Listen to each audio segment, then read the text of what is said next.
Hello बच्चों, कहाँ तक किया था हम लोगों ने लास्ट क्लास में? Good evening sir. Good evening. Good evening sir. Good evening बच्चों, गुड इवनिंग।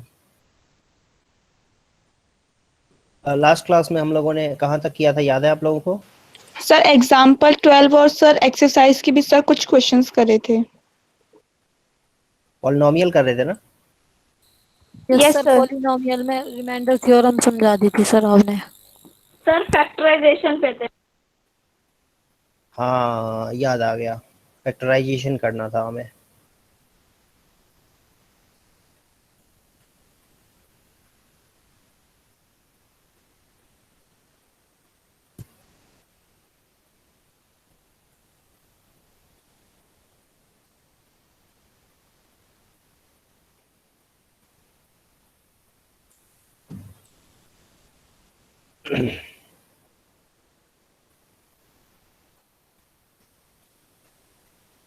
ओके, एक मिनट।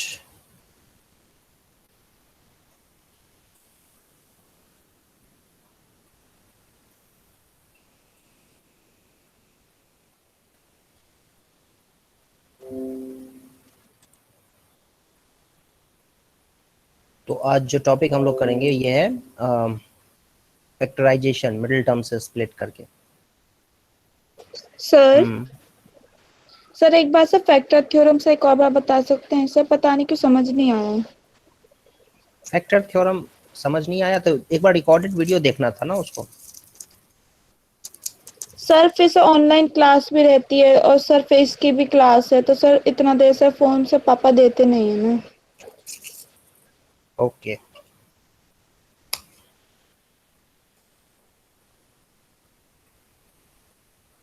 देखो, फैक्टर थ्योरम जो है ना, स्पेशल केस है इसका, रिमाइंडर थ्योरम का। तो रिमाइंडर थ्योरम अगर तुम्हें समझ में आ गया हो तो फैक्टर थ्योरम वही है, मतलब उसी का एक स्पेशल केस है, छोटा सा केस है उसका। रिमाइंडर थ्योरम ये कहता है कि अगर तुम कोई पॉलिनोमियल है और उसको तुम x माइनस ए से डिवाइड करते हो तो p ऑफ ए रिमाइंडर होता है। ठीक है, ये था रिमाइंडर थ्योरम।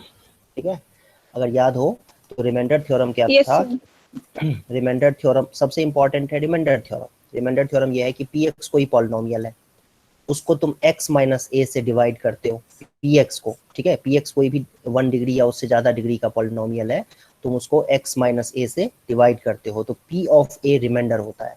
ठीक है, जैसे मान लो p ऑफ x कोई पॉलिनोमियल है, एक मिनट के लिए अज्यूम कर लेते हैं कि एक्स स्क्वायर माइनस 3x+4 है। ठीक है, और इसको हमें x माइनस 1 से डिवाइड करना है, इस पॉलिनोमियल को, इस पी एक्स को। तो p ऑफ 1 रिमाइंडर होता है। p ऑफ 1 की वैल्यू क्या होगी? 1 का स्क्वायर माइनस 3 इंटू 1+4, क्या आ जाएगा? ये 2 आ जाएगा। तो p ऑफ 1 2 आया ना, तो यही रिमाइंडर है। p ऑफ 2 मतलब ये p ऑफ 1 जो है ये 2 ही रिमाइंडर है। कब? जब px जो कि ये पॉलिनोमियल है इसको x माइनस 1 से डिवाइड करेंगे तो p ऑफ 1 जिसकी वैल्यू 2 निकल के आई है रिमाइंडर होगा। तो x माइनस 1 से डिवाइड करने पे p ऑफ 1 रिमाइंडर होता है। ओके, ये बात समझ में आ गई?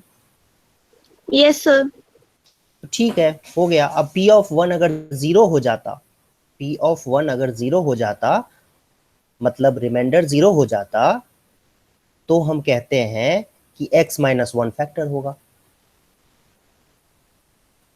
ठीक है, यस सर। हाँ, तो यही तो होता है यस रिमाइंडर सर। थ्योरम, यही होता है फैक्टर थ्योरम, यही होता है फैक्टर थ्योरम कि जब रिमाइंडर 0 हो जाए, है ना, जब रिमाइंडर 0 हो जाए, p ऑफ ए जब 0 हो जाता है तो उस केस में हम कहते हैं कि x minus A is a factor. और इसका उल्टा भी ट्रू है, मतलब x माइनस ए अगर फैक्टर है देन p ऑफ ए 0 होगा। ठीक है, यही बात तो है। x माइनस ए से डिवाइड करने पे अगर p ऑफ ए की वैल्यू 0 के बराबर आ जाए तो इसका मतलब x माइनस ए एक फैक्टर होगा। ठीक है, और कभी ऐसा कहा जाए कि x minus A is a factor, पहले से गिवन है कि x माइनस ए फैक्टर है, देन p ऑफ ए 0 होगा। मतलब दोनों डायरेक्शन में सही है ये। ठीक है, रिमाइंडर 0 हुआ तो x माइनस ए फैक्टर होगा, और x माइनस ए फैक्टर है तो p ऑफ ए 0 होगा। बस यही है, यही होता है फैक्टर थ्योरम।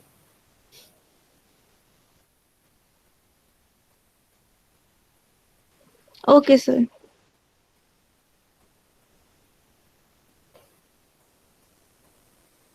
अब देखो एक्सरसाइज तो हमने इससे पहले वाला एक्सरसाइज तो कंप्लीट कर लिया था जहां तक मुझे याद आ रहा है। यस सर, कर लिया था सर। 2.4 में सर कुछ क्वेश्चंस भी कर लिए थे। 2.4 नहीं किया था, 2.4 कहाँ किया था? किया था 2.4। Sir yes sir, sir 2-3 question करे थे सर उसमें से सर, के निकालने वाला। अच्छा यस सर, ओके, के वैल्यू हमने ढूंढी थी। ठीक है ठीक है ठीक है, हाँ याद आ गया। ठीक है, वेरी गुड। तो अब देखो, अब हम लोग करने जा रहे हैं ये फैक्टराइजेशन ऑफ मिडिल टर्म। ये जो ध्यान से देखो तो ये पॉलिनोमियल कैसा है, ये पॉलिनोमियल कौन सा है? ये कौन सा पॉलिनोमियल है जब ए जीरो नहीं है तो?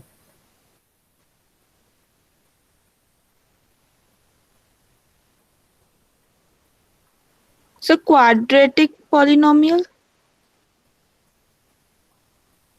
हाँ बिल्कुल, ये एक क्वाड्रेटिक पॉलिनोमियल है।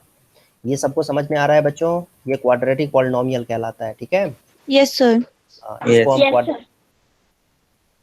ए x square plus b x plus c जब लिखा रहता है, जब ए जीरो नहीं होता है, ए जीरो नहीं हो, ए जीरो नहीं होने का मतलब ये हुआ कि इस पॉलिनोमियल में ना एक्स स्क्वायर वाला टर्म होना ही चाहिए, ए जीरो नहीं है तो, ठीक है। बी और सी जीरो हो सकते हैं बट ए जीरो नहीं होना चाहिए। तो इसका मतलब ये हुआ कि क्वाड्रेटिक पॉलिनोमियल में एक्स स्क्वायर वाला टर्म होना ही चाहिए, ठीक है। भले ही एक्स वाला टर्म ना हो और कांस्टेंट टर्म ना हो, मतलब जीरो हो जाए, लेकिन लेकिन एक्स स्क्वायर वाला टर्म होना ही चाहिए। इसका मतलब यही होता है, a is not equal to zero का मतलब यही होता है। तो ये क्वाड्रेटिक पॉलिनोमियल है, वेरी गुड।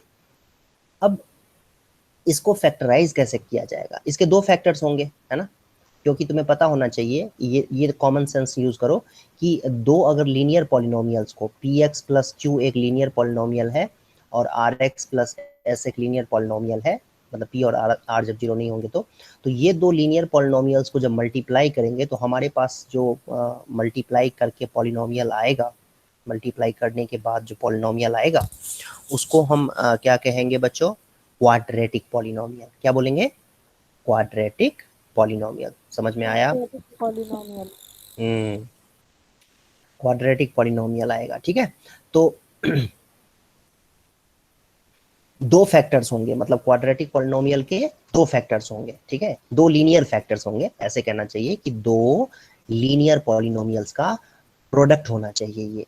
मतलब हम इसको फैक्टराइज करके a x square plus b x plus c जो है बेटा, a x square plus b x plus c जो है, इसको हम फैक्टराइज करेंगे तो दो लीनियर पॉलिनोमियल्स आएंगे, दो लीनियर पॉलिनोमियल्स इसके फैक्टर्स होंगे क्वाड्रेटिक पॉलिनोमियल को फैक्टराइज करने के बाद।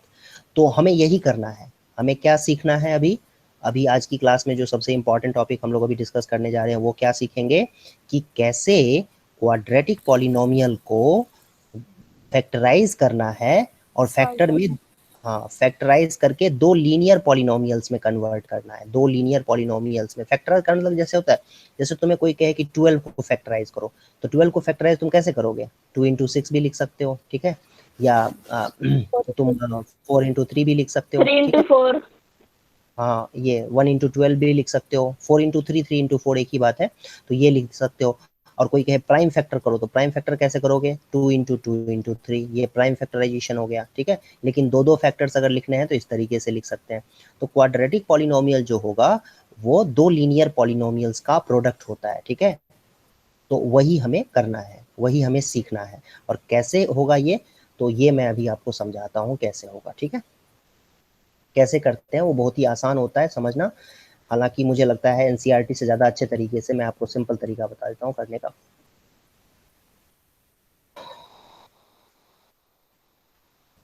अब जैसे देखो, एक एग्जांपल लेते हैं।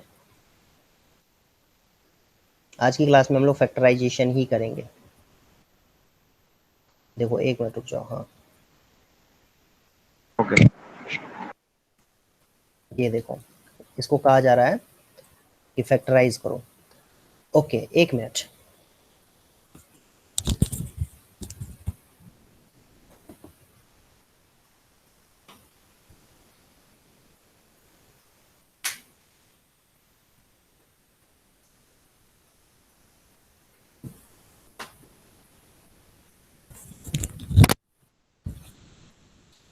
अभी जो हम लोग प्रोसेस फॉलो करेंगे उसको कहा जाता है स्प्लिटिंग द मिडिल टर्म।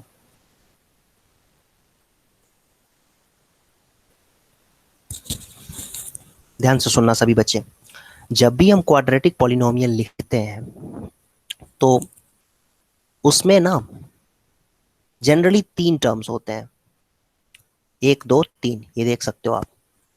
एक एक्स स्क्वायर वाला टर्म होगा, एक एक्स वाला टर्म होगा और एक कांस्टेंट टर्म होगा जो नंबर होता है। तो ये जो मिडिल टर्म है, बीच वाला टर्म है, ये जो बीच वाला टर्म है मिडिल टर्म, जो एक्स वाला टर्म है, इसको क्या कहा जाता है? Middle term. ठीक है, और मिडिल टर्म को स्प्लिट करना है। ठीक है, बाय स्प्लिटिंग। तो क्वेश्चन में आपसे कहा जा रहा है मिडिल टर्म को स्प्लिट करके फैक्टराइज करो। तो स्प्लिटिंग का मतलब, मिडिल टर्म का मतलब समझ में आ गया? एक्स वाला टर्म जो होगा उसको मिडिल टर्म कहते हैं। Yes sir. ओके।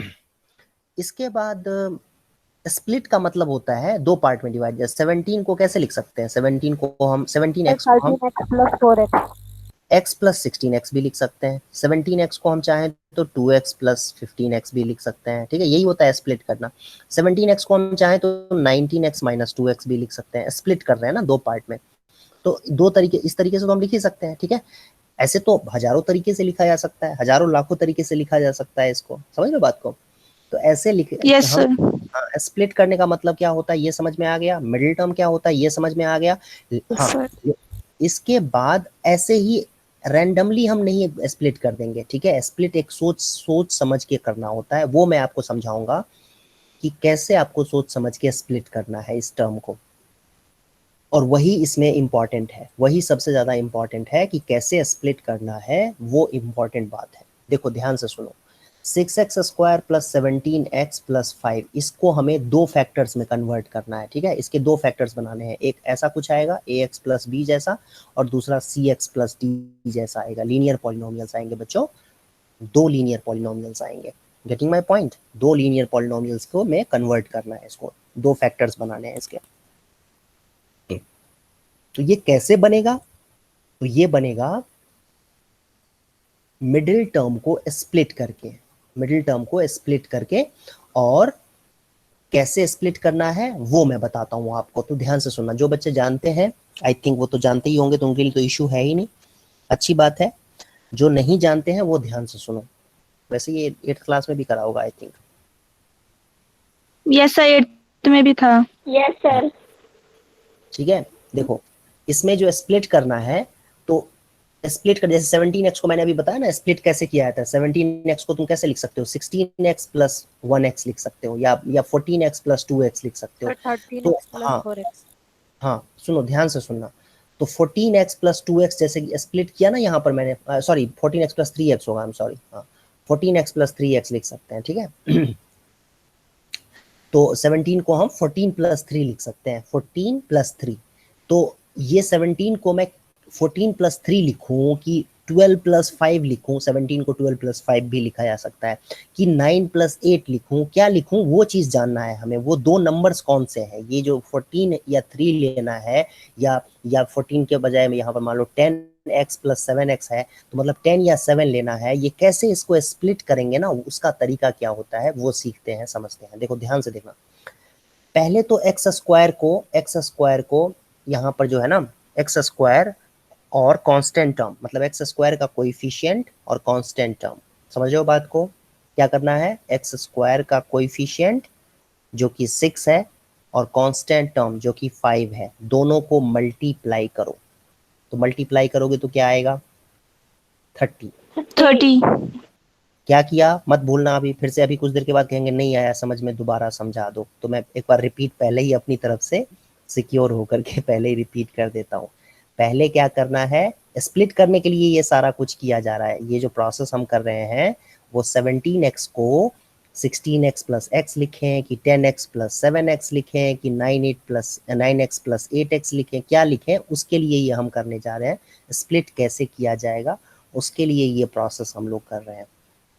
और उस प्रोसेस का पहला जो स्टेप है वो ये है कि एक्स स्क्वायर का कोएफिशिएंट लो और कांस्टेंट टर्म लो। कांस्टेंट टर्म क्या है? 5। एक्स स्क्वायर का कोएफिशिएंट क्या है? 6। दोनों को मल्टीप्लाई कर दो। तो अब दोनों को मतलब ये a इंटू बी, ये दो नंबर्स हमने ले लिए हैं, दो नंबर्स हमें ढूंढने हैं, मतलब दो नंबर्स, ये नंबर्स कौन है पता है बच्चे? a और b, ये जो दो नंबर्स हैं, ये नंबर्स कौन है? ये नंबर्स का, ये नंबर जो है, 50 + 2 रुको रुको रुको, ये जो है ना, ये 17 को स्प्लिट करने में काम आएगा ये दो नंबर्स, ठीक है। ओके, तो क्या बताया मैंने अभी कि ए और बी दो नंबर्स हमें ढूंढने हैं, ठीक है। 17x को ऐसे भी समझ सकते हो तुम कि 17x को ना ax प्लस bx के फॉर्म में हमें लिखना है, तो a और b निकालना है, क्या होगा? तो a इंटू बी जो है वो 30 होगा, और a इंटू बी, और a प्लस b जो होता है वो मिडिल टर्म का कोएफिशिएंट होता है। मिडिल टर्म का कोएफिशिएंट क्या है बच्चों, ध्यान से देखो तो, मिडिल टर्म का 17 17, ठीक है। ये तो कर दिया हमने, a इंटू बी कर दिया 30, a इंटू बी मतलब एक्स स्क्वायर का कोएफिशिएंट और कांस्टेंट टर्म 30, और मिडिल टर्म जो 17 है उसको a प्लस बी लिखेंगे। अब ये a और b जो है ना, यहाँ से आपको निकालना है, और वो निकालने का तरीका जो है वो ये है कि आपको इसमें सोचना पड़ेगा, अपना दिमाग यूज करो, ठीक है, और कोई तरीका नहीं है, आपको यहाँ से सोचना पड़ेगा। दो नंबर्स ऐसे सोचने हैं ताकि दोनों को मल्टीप्लाई करके 30 आ जाए और ऐड करके 17 आ जाए। तो बताओ कि दो नंबर्स क्या होंगे? 15x + 2x 15 एंड 2, ए और बी क्या आ जाएगा? 15 एंड 2, दोनों को ऐड करेंगे तो 17 होगा, बिल्कुल होगा। दोनों को मल्टीप्लाई करेंगे तो 30 होगा, बिल्कुल होगा। अब कुछ बच्चे यहाँ कहेंगे कि a को 15 क्यों लिया है, a को 2 ले लो और b को 15 ले लो, तो वैसा भी कर सकते हो, उससे कोई फर्क नहीं पड़ने वाला है, ठीक है, उससे कोई मतलब नहीं है हमें कि a कौन है b कौन है। हमें दो नंबर्स चाहिए थे जिनको मल्टीप्लाई करके 30 होगा और सम करके 17 होगा। तो अब मैं ये जो 17x को मैं जो स्प्लिट करूंगा ना, स्प्लिट, वो स्प्लिट यही होगा 15 और 2, मतलब 17x को अब मैं कैसे लिखूंगा? 15x + 2x। मैं 17x को 10x + 7x भी लिख सकता था, लेकिन 10x + 7x मैं नहीं लिखूंगा यहाँ पर, तो उससे काम नहीं बनेगा हमारा, ठीक है। यहाँ पर एक कह सकते हैं कि यही हमें सीखना था कि 17x को 10x + 7x लिखना है कि 15x + 2x लिखना है। तो 15x + 2x लिखना है। क्यों लिखना है ऐसा? क्योंकि 15 और 2 यही वो दो नंबर्स हैं जिनको मल्टीप्लाई करके जो आंसर आता है 30 आएगा ऑब्वियसली, वो एक्स स्क्वायर और कांस्टेंट टर्म का, एक्स स्क्वायर का कोएफिशिएंट और कांस्टेंट टर्म का भी मल्टीप्लाई करके आता है, और 15 और 2 को ऐड करके ऑब्वियसली 17 तो आता ही है। तो यही हमें यहाँ पर सीखना था, ठीक है। तो ये हमने फैक्टराइज, अब देखो फैक्टराइज हो जाएगा। मिडिल टर्म को हमने पहले क्या किया? स्प्लिट कर दिया। अभी हमने इस स्टेप में क्या किया है बच्चों? स्प्लिट कर दिया है। किसको? मिडिल टर्म को। अब इसके बाद जो है मेन टास्क स्टार्ट होता है, वो ये कि पहले दोनों टर्म्स में कॉमन फैक्टर्स ढूंढो कि कॉमन फैक्टर्स क्या क्या है दोनों में। 6x square, 3x yes 3x, 3x 3 तो है ही और x भी है, 3 भी है और x भी है, तो ये आ जाएगा 2x 3x। अब देखो 6 में से 3 कॉमन लोगे तो 2 बचेगा, और x स्क्वायर में से x लोगे कॉमन तो x बच जाएगा, और 15x में से 3x कॉमन ले लेंगे तो 5। 5 यस, और ये 2x + 5 में तो दिखने से लग नहीं रहा है कुछ भी कॉमन सर, फैक्टर कुछ भी नहीं है सर, 1 कॉमन ले लेंगे। वन कॉमन ले लेंगे, ठीक है। तो ये आ गया आपके पास, देखो फिर से 2x + 5 दोनों में कॉमन आ गया, यहाँ भी और यहाँ भी। यही तो लाना था, यही करने के लिए तो इतना सारा कुछ जो है तामझाम किया था हमने, ठीक है, कि 2x + 5 यहाँ भी आ जाए और 2x + 5 यहाँ भी आ जाए। यही करने के लिए तो ये 15 + 2 लिखा था, है ना, ताकि दोनों में कॉमन फैक्टर सेम आ जाए। 2x + 5 2x + 5। अब 2x + 5 को दोनों में से कॉमन ले लेंगे, मतलब यहाँ से भी 2x + 5 इसमें से भी कॉमन आ जाएगा 2x + 5, और इसके बाद इसमें से भी कॉमन आ जाएगा, ठीक है। दोनों में से 2x + 5 कॉमन ले लेंगे, तो 2x + 5 जब कॉमन ले लेंगे तो इसमें क्या बचेगा? ध्यान से देखो, ये 3x बचेगा। इसमें पहले वाले में क्या बचेगा बेटा? पहले वाले में 3x बचेगा, ठीक है, ये 3x। और दूसरे वाले में क्या बचेगा बच्चों? दूसरे वाले में बचेगा 1 ये 1 1 1 1 1, तो वही 1 लिख दिया है यहाँ पर, 3x + 1। तो दो फैक्टर्स हमारे पास निकल के आ चुके हैं, और यही हमें इस क्वेश्चन में करना था। तो ये बात सबको समझ में आई बच्चों? दो Yes, फैक्टर्स sir. आ गए हमारे पास, Yes, 2x sir. + 5 and 3x + 1। यही दोनों लीनियर फैक्टर्स हैं जो इसके भी फैक्टर्स हैं, इसी को तो फैक्टराइज करके ये लिखा है ना, तो आप कह सकते हो कि इसका फैक्टराइजेशन जो है मिडिल टर्म को स्प्लिट करने के बाद वो ये आएगा। ठीक है, यही दो सर फैक्ट। हाँ सर हम 2x+5 और 3x+1 को सर आगे पीछे लिख सकते हैं ना? आगे पीछे बिल्कुल लिख सकते हैं, कैसे भी लिख सकते हो तुम इसको। तुम ऐसे भी लिख सकते हो 3x+1 और फिर 2x+5, कोई फर्क नहीं पड़ेगा, क्योंकि 6 × 2 और 2 × 6 12 ही होता है। ठीक है, यस सर। हाँ आप इसको भी ऐसे भी लिख सकते हो, 1 + 3x इंटू में 5 + 2x भी लिख सकते हो, कोई फर्क नहीं पड़ेगा, जैसी आपकी मर्जी। जनरली ऐसे लिखते हैं लोग। सो क्या क्या इसमें थी, क्या क्या बातें थी बेटा इसमें? मिडिल टर्म स्प्लिट करना है, तो मिडिल टर्म को ऐसे ही अपनी मर्जी से जो मन में आएगा अपनी स्प्लिट नहीं कर देंगे, सोच समझ के करेंगे। कैसे सोचेंगे समझेंगे? तो सबसे पहले हम दो नंबर सोचेंगे, ए और बी। उन दोनों का प्रोडक्ट जो होना चाहिए वो x² का कोएफिशिएंट और कांस्टेंट टर्म के प्रोडक्ट के बराबर होना चाहिए, तो वो ए बी आ जाएगा 30। और a + b जो होना चाहिए वो मिडिल टर्म का कोएफिशिएंट होना चाहिए, तो 17। अब यहाँ के बाद फिर से दिमाग लगाना पड़ेगा कि भाई दो नंबर्स ऐसे कौन से हैं, दो नेचुरल नंबर्स या इंटीजर्स कौन से हैं जिनको मल्टीप्लाई करके, इंटीजर्स बोलना चाहिए, नेचुरल नंबर बोलना सही नहीं रहेगा। दो इंटीजर्स ऐसे कौन से हैं जिनको मल्टीप्लाई करके 30 आ जाएगा और ऐड करके 17 आ जाएगा, तो वो दो नंबर्स 15 और 2 हैं। तो 15 और 2 से ये स्प्लिट होगा, ये 17 जो है अब वो स्प्लिट होकर के 15 + 2 लिखा जाएगा, है ना। लिखने को तो हम 16x + 1x भी लिख सकते थे, लेकिन नहीं लिखेंगे, हम 15 + 2 ही लिखेंगे। क्यों? क्योंकि इतना सब कुछ करने के बाद हमें ये समझ में आया है कि 15 + 2 लिखेंगे तो ये जो दो 2x + 5 और 2x + 5 जो आ रहा है ना बेटा, ये कॉमन फैक्टर्स इस तरीके से, इसीलिए ऐसा किया था। और फिर 2x + 5 दोनों में से कॉमन आ जाएगा, तो दो फैक्टर्स निकल के आ जाएंगे। अच्छा, इसमें कहा गया था कि फैक्टर थ्योरम को factorize by splitting the middle term and by using the factor theorem. Factor theorem को भी यूज करना है, फैक्टर थ्योरम को यूज करके भी करना है।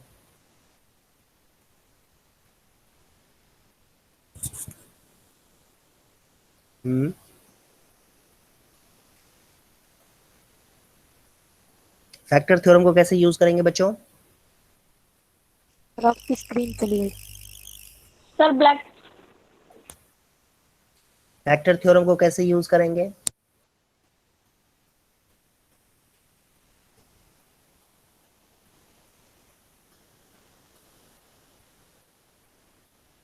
देखो, ये देखो कर रखा है इन्होंने, खुद ही कर रखा है। फैक्टर थ्योरम इस केस में थोड़ा कॉम्प्लिकेटेड है, क्वाड्रेटिक पॉलिनोमियल है ना ये, तो इसमें थोड़ा कॉम्प्लिकेटेड है।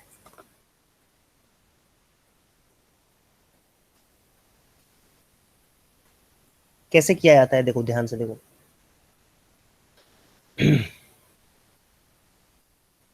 पहले तो ये 6 को इसमें कॉमन ले लिया गया है, x² का कोएफिशिएंट जो है ना वो 1 कर दिया गया है, तो कैसे हो जाएगा? 6 कॉमन लेंगे तो x² + 17x/6 हो जाएगा और फिर 5/6 आ जाएगा। ठीक है, ये बात समझ में आ गई सबको? 6 कॉमन लेंगे तो इसमें से जो पॉलिनोमियल था हमारा 6x² + 17x + 5, ये क्या कर रहे हैं बेटा हम लोग? ये क्या कर रहे हैं? फैक्टर थ्योरम को यूज करके फैक्टराइज कर रहे हैं। इससे पहले जो अभी हमने किया था वो क्या था? मिडिल टर्म को स्प्लिट करके फैक्टराइज किया था। ठीक है, और अब फैक्टर थ्योरम को यूज करके फैक्टराइज करेंगे। तो ध्यान से सुनो सभी बच्चे। तो सबसे पहला काम इसमें ये होता है कि x² का जो भी कोएफिशिएंट हो ना x² का, उसको कॉमन ले लो, कॉमन फैक्टर बाहर निकाल दो। तो कॉमन फैक्टर जब तुम बाहर निकालोगे, 6 बाहर निकालोगे, तो x² + 17/6 हो जाएगा और 5/6 हो जाएगा। तो यही होता है कॉमन लेने के बाद, ये आ जाएगा। अब क्या करते हैं इसमें? अब इसमें जो कांस्टेंट टर्म है ना, कांस्टेंट टर्म, ये कांस्टेंट टर्म इसमें क्या है? 5/6 है। 5/6 के फैक्टर्स निकालो क्या क्या है।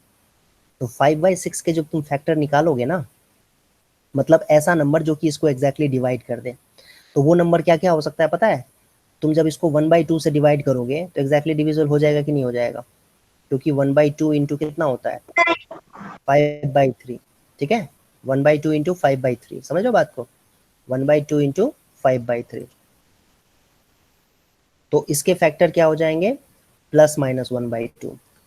इसके फैक्टर 5/6 के फैक्टर, ऐसे ही +-1/3 होगा, +-5/3 होगा जो लिखा हुआ है वहां पर, वन पे +-5/, तो +-1। हाँ क्या कह रहे हो, क्या कह रहे हो बच्चे? सर ये सारे 5/6 के फैक्टर्स हैं। हाँ बिल्कुल बिल्कुल, ये प्लस माइनस क्यों लिखा? प्लस माइनस तो होता ही है ना बच्चे। 12 का फैक्टर, 12 क्या 2 से डिविजिबल है? 12 का फैक्टर 2 होता है, यस सर। -2 भी तो होता है फैक्टर। Yes sir. हाँ, माइनस प्लस माइनस में कोई फर्क नहीं होता ना। प्लस माइनस तो इसलिए लिखा हुआ है कि तुम अगर कहते हो कि 6 जो है वो 2 से डिविजिबल है, तो 6 अगर 2 से डिविजिबल है तो क्या 6 -2 से डिविजिबल नहीं होगा? -2 से भी डिविजिबल होगा, 6 -2 से भी डिविजिबल है। इसीलिए अगर 1/2 से डिविजिबल है, 5/6 का एक फैक्टर क्या है, 5/6 का एक फैक्टर जो है वो 1/2 है। ठीक है, 1/2 कैसे निकाला हमने, देखो जैसे अब देखो जैसे 5/6 को ना तुम ऐसे लिख सकते हो, 5/3 इंटू 1/2 लिख सकते हो, नहीं लिख सकते हो? समझ रहे हो बात को? लिख सकते हो बेटा 5/6 को? Yes sir. तो देख पा रहे हो, यस सर। ये देख पा रहे हो, ये एक फैक्टर हो गया और ये भी एक फैक्टर हो गया। समझ पा रहे हो सभी बच्चे? Yes sir.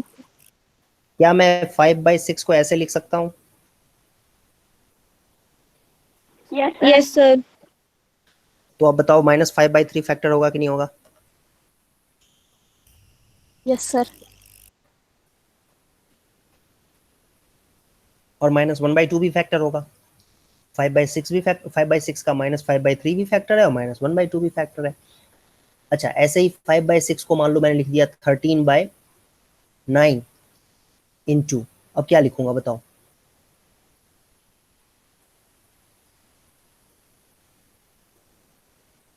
अब क्या लिखूंगा? ये थोड़ा सा कॉम्प्लिकेटेड हो गया। ऐसे लिख सकता हूँ क्या? सोचना पड़ेगा, जैसे कुछ भी लिख दूंगा तो ऐसे थोड़ी होगा। ठीक है, इस तरीके से नहीं चलेगा। तो ऐसे ही, लेकिन 5/6 को मैं चाहूँ तो क्या लिख सकता हूँ, 5/2 इंटू 1/3 लिख सकता हूँ ऐसे, देखो। Yes sir. तो देखो 5/2 भी फैक्टर हो गया, 1/3 भी फैक्टर हो गया। 5/6 को क्या मैं लिख सकता हूँ, 5/2 इंटू -1/3। तो देखो -5/2 भी फैक्टर हो गया, -1/3 भी फैक्टर हो गया। 5/6 को मैं लिख सकता हूँ 5/6 इंटू 1। देख पा रहे हो? Yes sir. 1 भी फैक्टर Yes, हो sir. गया। इसी, हाँ, यही सारी बातें लिखी हुई है, इसी तरीके से फैक्टर्स इसके निकल के आ जाएंगे। ठीक है, तो यही सारे फैक्टर्स हैं। अब करना क्या होता है इसमें, ये थोड़ा कॉम्प्लिकेटेड है, ध्यान से सुनना सभी बच्चे। पहले स्टेप में हमने क्या किया कि 6 को कॉमन ले लिया, 6x² प्लस 17x प्लस 5 है तो पहले 6 को कॉमन ले लिया, तो x² प्लस 17x/6 प्लस 5/6 हो जाएगा। अब 5/6 के फैक्टर्स निकालने हैं, तो क्या क्या होंगे 5/6 के फैक्टर्स, 1/2 या ±1/2 और ±1/3, 5/3 ±5/2 और ऐसे ही +-1 आ जाएगा। तो ये सारे फैक्टर्स होंगे। अब इन्हीं में से वैल्यूज में से कितने वैल्यूज हैं ये देखो, तो कितने फैक्टर्स हमने निकाल दिए हैं, ये कितने नंबर्स हैं टोटल? Sir, 5. नहीं 10 सर है, 10 10। नंबर 10 है, क्योंकि +-1/2 तो दो वैल्यूज हुए ना, एक बार 1/2 एक बार -1/2, दो वैल्यूज हो गए, एक 1/3 एक बार -1/3, दो वैल्यूज हो गए, ऐसे कर करके 10 वैल्यूज हैं टोटल।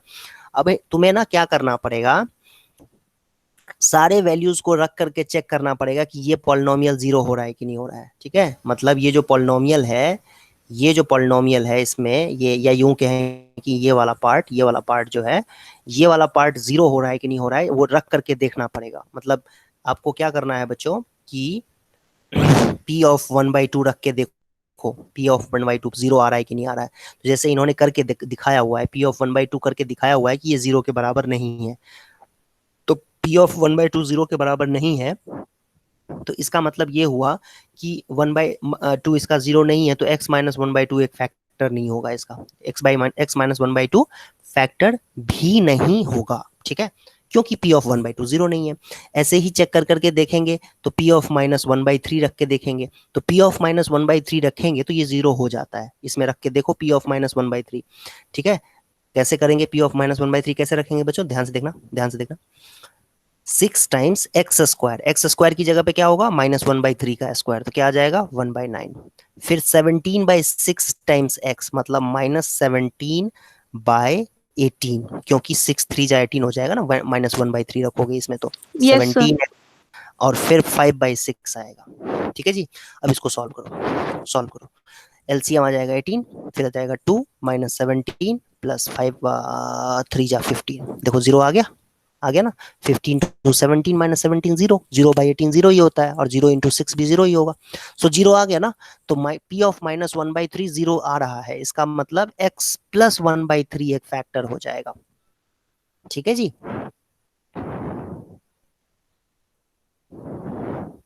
ये बात समझ में आई सबको? Yes sir.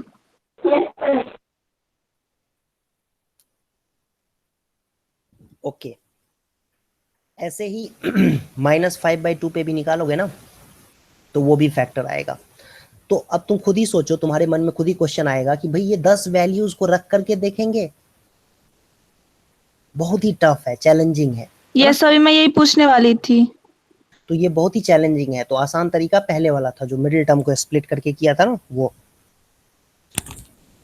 सर अगर सर दोनों ही बोला सर बाय फैक्टर थ्योरम और सर स्प्लिटिंग मिडिल टर्म, तो सर दोनों करके देखेंगे हम। नहीं नहीं, दोनों नहीं कहेगा, ये तुम्हें इसलिए यहाँ पर बताया गया है फैक्टर थ्योरम को यूज करके, क्योंकि इसकी जरूरत पड़ती है क्यूबिक पॉलिनोमियल में। ठीक है, क्यूबिक पॉलिनोमियल को अभी हम थोड़ी देर में फैक्टराइज करना सीखेंगे, तो वहां पर इसकी जरूरत पड़ती है, ये फैक्टर थ्योरम और ये प्रोसेस का, इस प्रोसेस की जरूरत वहां पर पड़ेगी। लेकिन इन्होंने क्या किया है, जानबूझ के अभी तुम्हें थोड़ा सा आइडिया दे दिया है, ताकि वहां पर तुम्हें आसान हो समझने में, आसानी हो समझने में। ठीक है, तुम्हें कभी नहीं कहेगा क्वेश्चन में कि क्वाड्रेटिक पॉलिनोमियल को फैक्टर थ्योरम से करके दिखाओ, कभी नहीं कहेगा। ठीक है, वो तुम्हें क्यूबिक पॉलिनोमियल जो अब हम सीखेंगे थोड़ी देर में, उसमें तुम्हें हेल्प मिले, इसीलिए उन्होंने इसको भी करके दिखाया हुआ है। ठीक है, समझ में आई बात ये? और वो सब छोड़ो, वो सब छोड़ो, देखो ये खुद ही क्या कह रहे हैं, एनसीईआरटी में सेंटेंस क्या लिखा है, पढ़ो ध्यान से। For the example above, the use of a splitting method appears more efficient. ठीक है, खुद ही कह रहा है ना कि ज्यादा एफिशिएंट है, कौन? मिडिल टर्म स्प्लिटिंग वाला। ठीक है, लेकिन फिर से तुम्हें ये क्यूबिक पॉलिनोमियल भी समझाना चाहते हैं, इसीलिए तुम्हें ये बता रहे हैं। आई बात समझ में सबको? Yes sir. Okay, very good. ठीक है, तो अब मिडिल टर्म को यूज करते हुए ये क्वेश्चंस करने हैं आपको। ठीक है,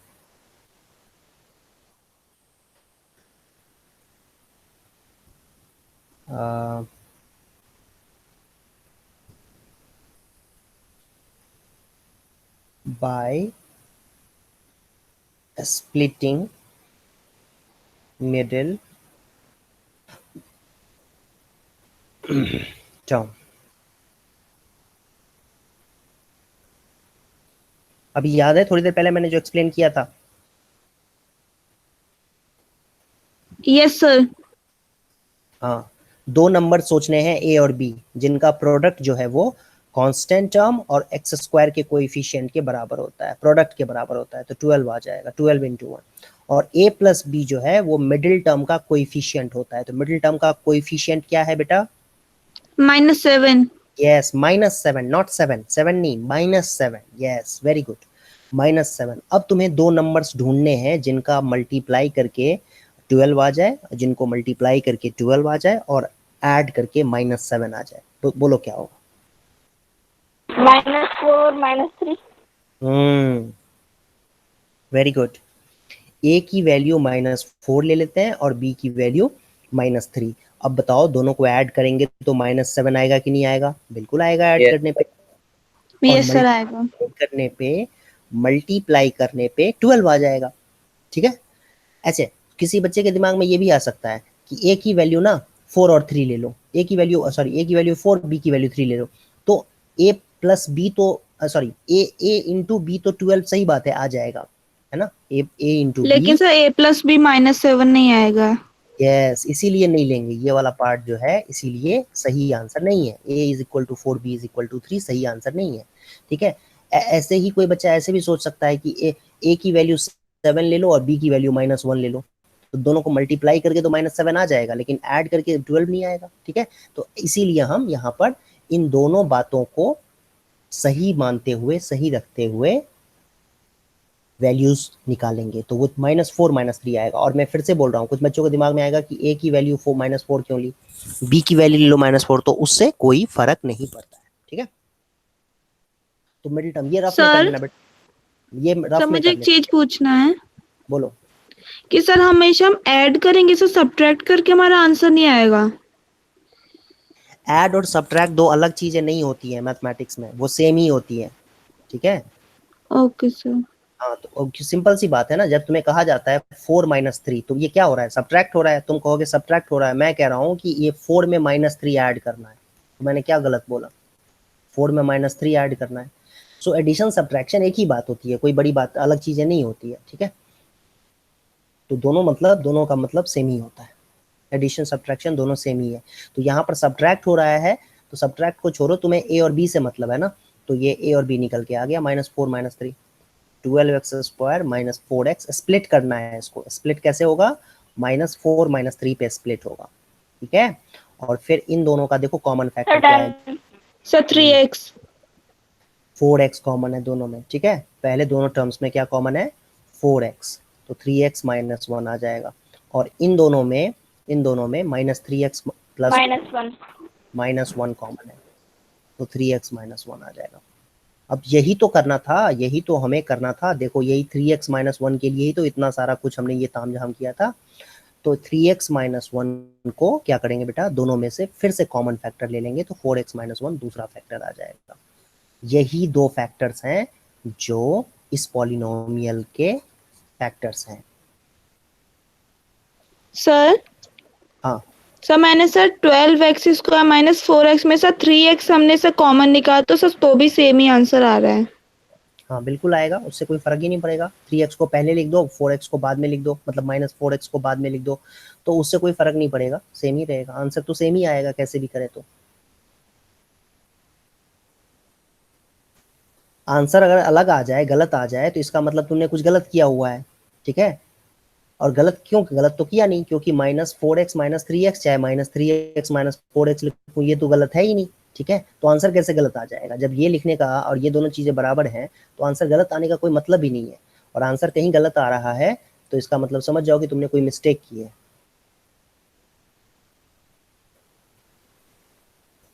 अब कोई मुझे बताएगा इसके जीरोस क्या हैं। ये 12x² -7x + 1 को फैक्टराइज करके तो हमने 3x -1 और 4x -1 लिख दिया है। अब इसके जीरोस पूछूं मैं, तो जीरोस बताएगा कोई कि क्या है। सर -1। जीरोस क्या है इसके 12x² -7x + 1 के,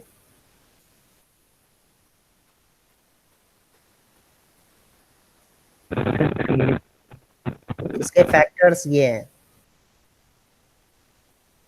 तो जीरोस क्या होंगे बताओ। पीछे का सारा भूलते जाओगे तो कैसे होगा, अभी तो किया था, लास्ट एक्सरसाइज ही था ये। सर 1/3। हाँ यस, वेरी गुड। और दूसरा जीरो, 1/4। यस 1/4। 3x -1 को जीरो कर देंगे तो एक जीरो आ जाएगा इसका 1/3, दूसरा जीरो आ जाएगा 1/4। जीरो का मतलब क्या होता है, याद करो, जीरो का मतलब क्या होता है, the value of x for which polynomial becomes zero. तो वो 1/3 एंड 1/4 होंगे। तो इसके जीरोस क्या होंगे इस 3x में पॉलिनोमियल, 1/3, 4x में 1/4। 1/3 and 1/4 are zeros of 12x² -7x + 1। Factorize करने के बाद जीरो निकालना भी बहुत आसान हो जाता है। 3x -1 को हम क्या कहेंगे, फैक्टर है किसका, 12x² -7x + 1 का। 4x -1 फैक्टर है किसका, 12x² -7x + 1 का। और ऐसे भी कहा जा सकता है 12x² -7x + 1 is a multiple of 3x -1, ठीक है। और ऐसे भी कहा जा सकता है 12x² minus 7x plus 1 is a multiple of 4x minus 1। ठीक है, ऐसे भी कह सकते हैं 12x² minus 7x plus 1 is divisible by 3x minus 1, है ना। ऐसे भी कह सकते, कितने तरीके से कह सकते हैं, बहुत सारे तरीकों से। तो ये सारी चीज़ हम लोग ने किया था, मैं ऐसे ही रिपीट कर रहा हूँ क्योंकि बच्चों की मेमोरी बड़ी शॉर्ट होती है, एकदम बिल्कुल भूल जाते हैं सब कुछ एक ही क्लास के बाद। फोर्थ का सेकंड पार्ट करो बच्चों। Sir done. ओके, सभी बच्चे करो बेटा।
देखो, जिन बच्चों का नहीं आया उनके लिए मैं एक बार रिपीट कर देता हूँ फिर से। हमें बेटा रफ में दो नंबर सोचने हैं जिनका मल्टीप्लिकेशन कांस्टेंट टर्म और एक्स स्क्वायर के कोएफिशिएंट का मल्टीप्लिकेशन के बराबर होता है, और सम जो है वो मिडिल टर्म के कोएफिशिएंट के बराबर होता है, मतलब एक्स के कोएफिशिएंट के बराबर होता है। अब हमें दो नंबर्स ऐसे सोचने हैं जिनका प्रोडक्ट 6 है और मल्टी ऐड करके 7 आ रहा है। क्या क्या होगा बेटा? 6x plus x। यस, क्या लिखेंगे? तो अब ये 6 और 1 आ गया, मतलब ये 7x को स्प्लिट स्प्लिट करेंगे तो कैसे लिखेंगे? 6 प्लस 1। ठीक है, 6x प्लस 1x, यही तो करना था। अब फिर दोनों में कॉमन देखेंगे, इन दोनों में क्या कॉमन है। तो कॉमन देखो बेटा, और फिर इन दोनों में भी कॉमन देखेंगे। तो 1 कॉमन है, x प्लस 3 आ जाएगा। फिर ध्यान से देखो तो ये x प्लस 3 यहाँ भी, x प्लस 3 यहाँ भी, है ना। दोनों जगहों पे x प्लस 3 आ गया, तो x प्लस 3 को कॉमन ले लेंगे। x+3 and 2x+1 2 factor. Yes, यही दो फैक्टर्स हैं इसके। किसके? ये 2x² प्लस 7x प्लस 3 के यही दो फैक्टर्स हैं, x plus 3 and 2x plus 1। और जीरोस की बात करें तो इस पॉलिनोमियल के जीरोस क्या होंगे बेटा? -3 एंड -1/2। यस, इसको जीरो के इक्वेट करके जीरो निकलेगा। ठीक है, तो -3 and -1/2 are zeros of this polynomial। Third part करो सभी बच्चे।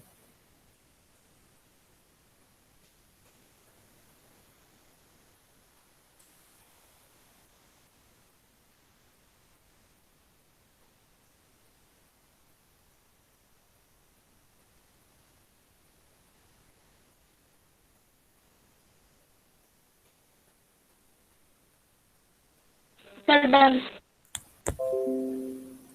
सर वेट प्लीज, सर होने वाला है। करो सभी बच्चे, ट्राई करो, सभी बच्चे सॉल्व करो।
सडन सडन सर कर रहे हैं सर, वैल्यू निकल आई है ए बी की।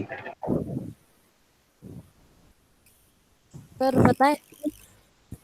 नहीं नहीं करने दो, बाकी बच्चों को भी ट्राई करना।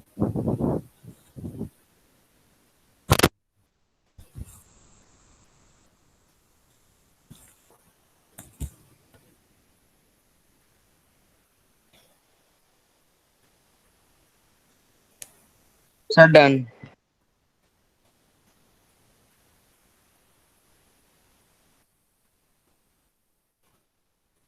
थर्ड पार्ट में स्टिल जिसका प्रॉब्लम है, जिस किसी को प्रॉब्लम है ध्यान से देख लो। दो नंबर्स हमें रफ में देखना है बेटा, जिनका प्रोडक्ट जो है वो कांस्टेंट टर्म और एक्स स्क्वायर के कोएफिशिएंट के प्रोडक्ट के इक्वल होगा, दैट इज -36, क्योंकि ये -36 6 है और ये 6 है, तो -6 × 6 होता है 36, और a + b होता है x का कोएफिशिएंट 5। अब यहाँ से आपको सर -4 और +9। सर -4x और 9x। दो नंबर्स ढूंढने हैं। -4x +9। Sir 9 9x - 4x। हाँ 9 - 4, यहाँ -9 और 4 मत लिख देना, -9 और 4 लिखने से सम करके 5 नहीं आएगा, -5 हो जाएगा लिख दिया है ना। तो इस तरीके से करना है, -4 और 9 लिख दिया था। ठीक है। तो 9x - 4x लिखना पड़ेगा, ठीक है। 9 के अब -4x भले ही तुम पहले लिख दो, 9x की जगह पे लिख दो, बट वो उससे मतलब नहीं है। मतलब ये है कि 9 जो होगा वो प्लस साइन के साथ होगा और 4 जो है वो माइनस साइन के साथ होगा। इंपॉर्टेंट बात ये है। अब पहले दोनों टर्म्स में देखो ध्यान से कॉमन क्या है, इन दोनों टर्म्स में देखो कॉमन क्या है, ठीक है। Sir 3x। यस, इन दोनों में क्या कॉमन है बच्चों, 3x कॉमन है, वेरी गुड। और ऐसे ही हम देखें तो इन दोनों में क्या कॉमन है वो देखना पड़ेगा, -2। Very good. तो अब हमें क्या करना पड़ेगा, इन दोनों में से 3x को कॉमन लेना पड़ेगा। 3x कॉमन लेंगे तो क्या आएगा, 2x + 3। Very good. और पिंक वाला जो है उसमें से -2 को कॉमन ले लेंगे तो 2x + 3 आ जाएगा। 3।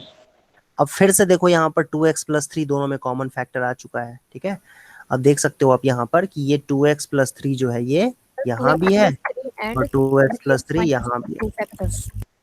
यस, तो 2x + 3 को दोनों में से कॉमन फैक्टर ले लेंगे तो यहाँ क्या बचेगा, 3x बचेगा, और इसमें क्या बचेगा, -2 बचेगा, तो 3x - 2 आ गया। तो यही दो फैक्टर्स निकल के आ गए, किसके, इस पॉलिनोमियल के, 6x² + 5x - 6 के। आई बात सबको समझ में? Yes sir. फोर्थ पार्ट करो।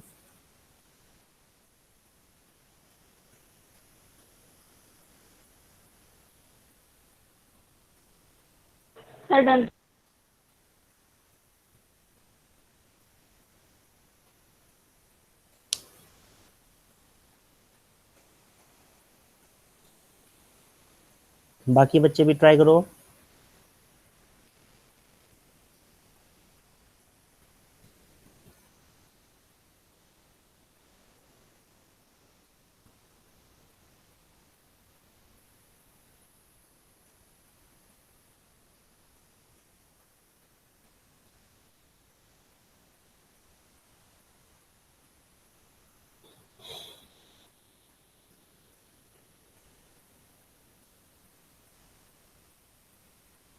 Sir done. Okay,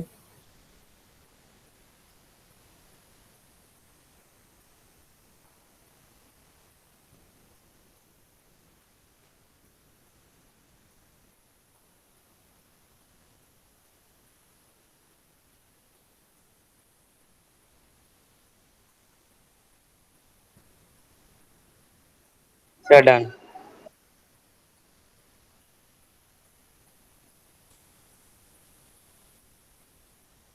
very good. Fourth part है, इसमें लिखा है 3x² - x - 4। तो रफ में हमें दो नंबर सोचने हैं जिनका प्रोडक्ट जो है वो -12 होगा और सम जो है वो -1। यस, x का कोएफिशिएंट सर 4 - 3। -4। तो ये सर आ 4 जाएगा - 3। नहीं, सर -4 -3 -2 प्लस 3x। हाँ, -4 और 3 होंगे वो दो नंबर। सर तो मेरा अब तो सब -3 में भी आ रहा है। नहीं नहीं, सर -3 में क्या? हाँ सर अगर हम बी को ए ले लेते हैं तो कोई गलत तो नहीं हो जाएगा? नहीं, ए और बी यहाँ पर कोई मतलब ही नहीं है। अगर तुम्हारा मन कर रहा है ए को तुम 3 ले लो और बी का वैल्यू -4 ले लो, तो उससे कोई फर्क थोड़ी पड़ेगा, तब भी आंसर सेम ही आएगा। ठीक है, बात उसकी नहीं है। बात यह है कि एक नंबर -4 होना चाहिए और दूसरा नंबर 3 होना चाहिए। अब तुम ये कहोगे कि ए की वैल्यू -3 और बी की वैल्यू 4 ले लेंगे, तो ये गलत है, ये गलत है। ठीक है, सर ग्रेटर नेगेटिव होना चाहिए। बिल्कुल। जो 4 है ना, वो 4 + 4 होगा, -4 होगा। 4 जो होना चाहिए वो माइनस साइन के साथ होना चाहिए और 3 प्लस साइन के साथ होना चाहिए, तभी तो इसको ऐड करके -4 और 3 को ऐड करके -1 आएगा। तुम अगर 4 प्लस साइन के साथ ले लोगे ए को, अब दूसरी वैल्यू तुम -3। यहाँ ए और बी मैटर नहीं करते हैं, क्या है ए और बी से हमें कोई मतलब ही नहीं है। ए और बी तो हमने माना हुआ है ना। बेसिकली हमें यहाँ पर दो नंबर्स ऐसे पता करने हैं जिनको मल्टीप्लाई करके -12 आए और ऐड करके -1 आए। तो वो नंबर्स क्या क्या है? एक नंबर होगा, ए और बी को तुम छोड़ दो, ठीक है, ए और बी को ना एक सेकंड के लिए भूल जाओ। 4 और 3 वो -4 और 3 वो नंबर्स होंगे। अब तुम्हें जो तुम्हारी मर्जी है, तुम ए अगर तुम इसको लेना चाहते हो -4 को तो इसको ले लो, या बी लेना चाहते हो -4 तो वो ले लो, तुम्हें उससे कोई फर्क नहीं पड़ेगा, तुम्हारी चॉइस है ना। -4 को तुम ए लेना चाहते हो या बी लेना चाहते हो वो तुम्हारी चॉइस है। ठीक है, लेकिन हाँ, ए अगर तुम इसको बी बोल देते हो तो तुम्हें ये ए लेना पड़ेगा, तुम इसको भी बी नहीं बोल सकते हो, फिर बस बात इतनी सी है। सो ए और बी यहाँ पर इंपॉर्टेंट नहीं है, बस हमें दो नंबर्स ऐसे चाहिए जिनको मल्टीप्लाई करके -12 आ जाए और ऐड करके -1 आ जाए। तो वो नंबर्स -4 और 3 हैं, ना कि 4 और -3। ये नंबर्स गलत है, ये नहीं है, ये नहीं होगा। ए और बी की तो कोई बात ही नहीं है। सो जो ये स्प्लिट होगा ना, ये जो -x जो है, सबसे इंपॉर्टेंट बात हम क्या कर रहे हैं यहाँ पर, सबसे इंपॉर्टेंट टास्क जो हम कर रहे हैं वो ये इसको स्प्लिट करके लिख रहे हैं। ये जो -x लिखा है ना, इसको हम स्प्लिट कर रहे हैं। स्प्लिट का मतलब ये है कि हम इसको दो पार्ट्स में लिख रहे हैं और दो पार्ट में स्प्लिट करके लिख रहे हैं। तो उसे हमें -4x + 3x लिखना होगा। अब कोई बच्चा कहेगा 4x - 3x लिख दूंगा मैं उसको, तो ये तो गलत हुआ ना। 4x - 3x तो x होता है, यहाँ -x है, कैसे बात सही हो गई बताओ? Yes sir. ठीक है, तो -4x + 3x बिल्कुल सही है। अच्छा, कुछ बच्चे ऐसे क्यों लिख दो, ठीक है, तो वो भी सही है, बस उल्टा पुल्टा कर दिया, आगे पीछे कर दिया, बस 3x को पहले लिख दिया, 4x को बाद में लिख दिया, सॉरी -4x को बाद में लिख दिया। ठीक है, तो उससे तो कोई फर्क पड़ेगा ही नहीं। समझ में आई बात? Yes sir. अब इन दोनों में देखो क्या कॉमन है, पहले दोनों टर्म्स में 3x। सर 3x कॉमन है। फिर x+1 यहाँ भी आ गया, तो x+1 एक फैक्टर आ गया, दूसरा क्या होगा? 3x - 4। आगे दो फैक्टर्स इसके, यही दो फैक्टर्स हैं, x+1 एक फैक्टर है, दूसरा 3x - 4 दूसरा फैक्टर।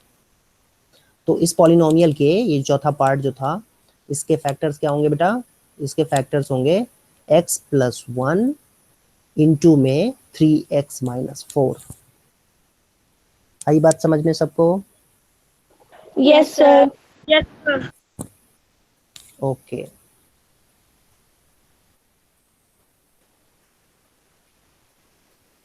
डीपीपी सॉल्व करना है इसके ऊपर, ठीक है। Yes sir. डीपीपी आप लोगों को मिलेगी ना वो काइट ऐप पे, तो उस पर सॉल्व करना है। इसमें काफी क्वेश्चंस दिए हुए हैं फैक्टराइजेशन के, पॉलिनोमियल चैप्टर में, ठीक है जी। बहुत जरूरी है वो, कंपलसरी है, करना ही है आपको, तब जाके समझ में आएगा।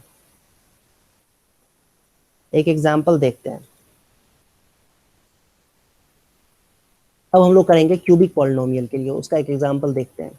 देखो ये है, अब हम लोग सीखेंगे फैक्टराइजेशन, क्यूबिक पॉलिनोमियल का फैक्टराइजेशन कैसे किया जाता है वो सीखेंगे। अभी तक हमने क्या किसका सीखा है? क्वाड्रेटिक का। क्वाड्रेटिक को मिडिल टर्म, क्वाड्रेटिक में मिडिल टर्म को कैसे स्प्लिट करके फैक्टराइज करते हैं वो सीखा है। अब सीखेंगे हम लोग क्यूबिक पॉलिनोमियल को कैसे फैक्टराइज किया जाता है। इसमें वो मिडिल टर्म वाला तो कोई है ही नहीं, इसमें दो दो मिडिल टर्म्स हैं, ये भी मिडिल टर्म है, ये भी मिडिल टर्म है, तो मिडिल टर्म वाला कॉन्सेप्ट तो इसमें नहीं लगेगा इस तरीके से डायरेक्टली, लेकिन इसके लिए तरीका क्या होता है वो समझाता हूँ मैं, ध्यान से सुनो।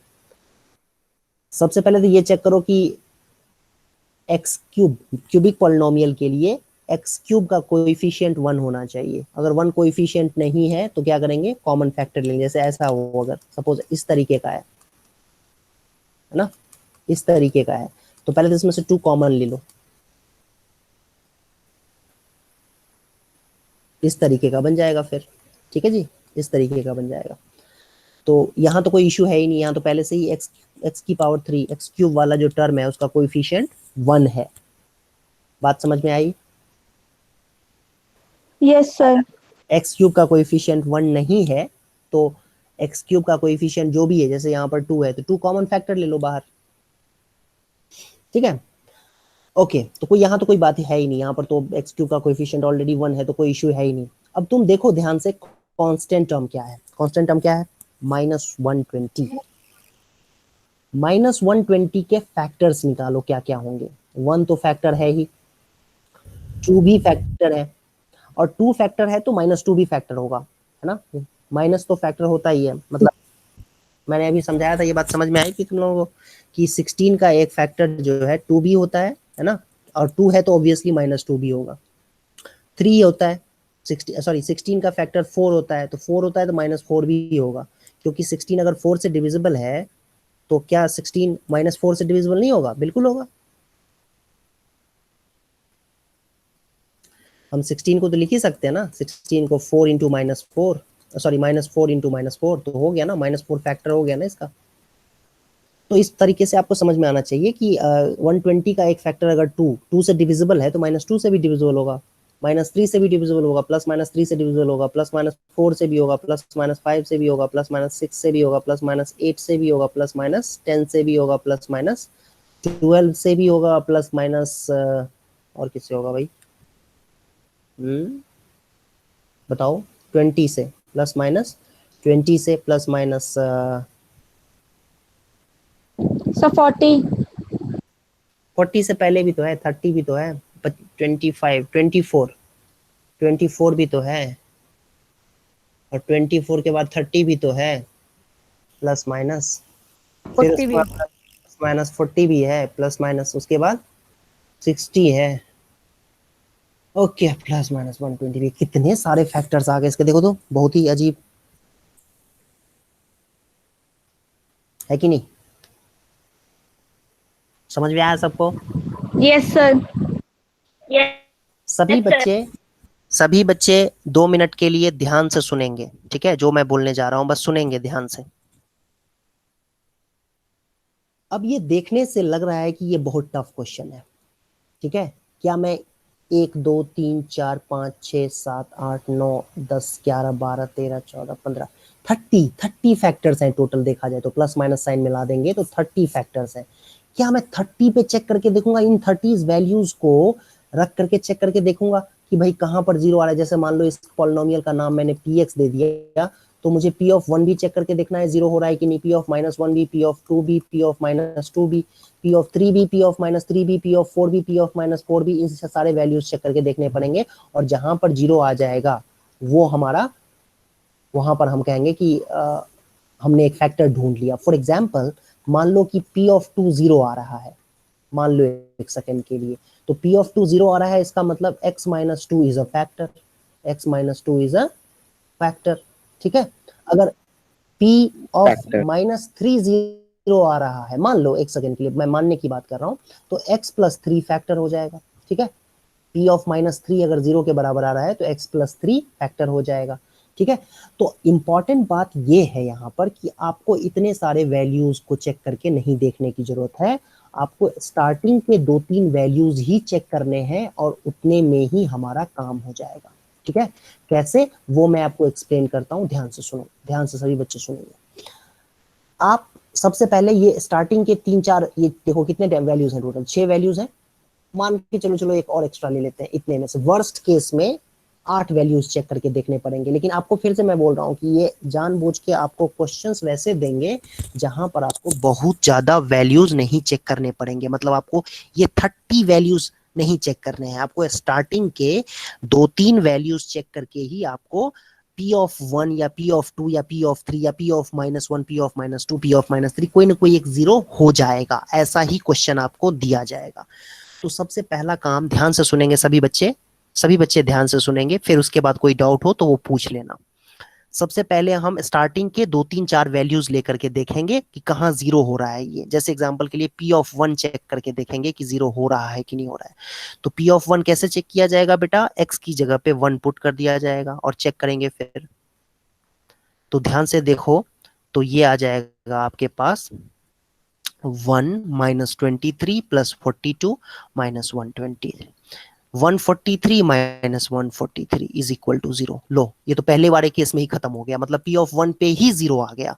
तो अब इससे अच्छा क्या हो सकता है? अगर P ऑफ 1 पे 0 नहीं आता तो मैं P ऑफ -1 पे चेक करके देखता। अब P ऑफ 1 पे भी नहीं आया, P ऑफ -1 पे भी नहीं आता, तो मैं P ऑफ 2 पे चेक करके देखता। फिर उस पे भी नहीं आता तो P ऑफ -2 पे चेक करके देखता। लेकिन इंपॉर्टेंट बात यहाँ पर यह है कि जब आपसे क्वेश्चन पूछा जाएगा, जब भी आपको क्वेश्चन दिया जाएगा सॉल्व करने के लिए, तो उसमें आपको 10 वैल्यूज नहीं चेक करने होंगे। स्टार्टिंग के 3, 4, 5 तक जाते जाते वैल्यूज कहीं ना कहीं आपको ये 0 मिल जाएगा। और जैसे ही आपको ये P ऑफ 1 0 मिल गया, तो आप यहां से डायरेक्टली कंक्लूजन ये निकाल सकते हो, यहां से आप ये बात कह सकते हो कि क्योंकि P ऑफ 1 0 है, तो फैक्टर थ्योरम के हिसाब से x - 1 जो है वो फैक्टर होना चाहिए। किसका? x px क्यूब का। माइनस px का x - 1 फैक्टर होना चाहिए। ये बात सबको समझ में आई यहां तक? Yes sir. कोई कंफ्यूजन किसी को तो पूछ सकते हो। यहां तक में किसी को कोई कंफ्यूजन है बेटा? No sir. ओके। अब इंपॉर्टेंट बात, फिर से 1 मिनट के लिए ध्यान से सुनेंगे सभी बच्चे, ठीक है? ध्यान से सुनेंगे सभी बच्चे, क्योंकि हमने एक फैक्टर तो निकाल दिया। किसका? इस क्यूबिक पॉलिनोमियल का एक फैक्टर हमने निकाल दिया है, जो कि x - 1 है। तो अभी इसके ना 2 और फैक्टर्स होंगे। उसके लिए हमें x - 1 से x³ - 23x² + 142x - 120 को डिवाइड करना पड़ेगा। ठीक है? बाकी के 2 फैक्टर्स निकालने के लिए हमें डिवाइड करना पड़ेगा। और डिवाइड कैसे करते हैं वो बात तो सबको याद होना चाहिए मेरे ख्याल से। क्या कहते हो? यस याद है सर। सबको? हाँ, डिवाइड कैसे करते हैं याद होना चाहिए। Yes sir. तो बाकी के 2, क्योंकि ये क्यूबिक पॉलिनोमियल था, क्यूबिक पॉलिनोमियल में हमने एक फैक्टर -1, अब बाकी 2 फैक्टर्स निकालने के लिए हम डिवाइड करेंगे इसका। ठीक है? तो देखो कैसे आएगा। ये आया। अब -22 हो जाएगा, तो -22x² - 22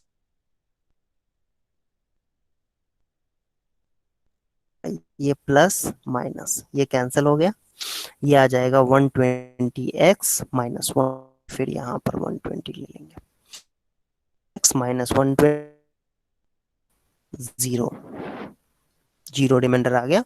सो हम यहां से ये कह सकते हैं कि x³ - 23x² + 142x - 120 का एक फैक्टर तो हमें पता ही था कि x - 1 था, वो तो हमने देख ही लिया था।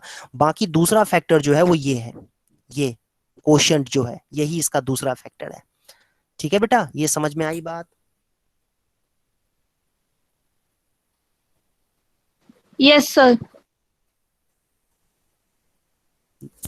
किसी को कोई कंफ्यूजन हो तो पूछ सकते हो, ठीक है? वो एक फैक्टर तो हमने निकाल ही रखा था, दूसरा फैक्टर ये आ गया डिवाइड करने के बाद। ठीक है? अब इन दोनों को आप मल्टीप्लाई करोगे ना बच्चों, x माइनस वन को x square minus 22x plus 120 से, तो यही आ जाएगा x cube minus 23x square plus 142x minus 120 ही आ जाएगा। करके आप चाहो तो करके देख सकते हो, वैसे करने की जरूरत नहीं है, लेकिन चाहो तो करके देख सकते हो, यही आ जाएगा।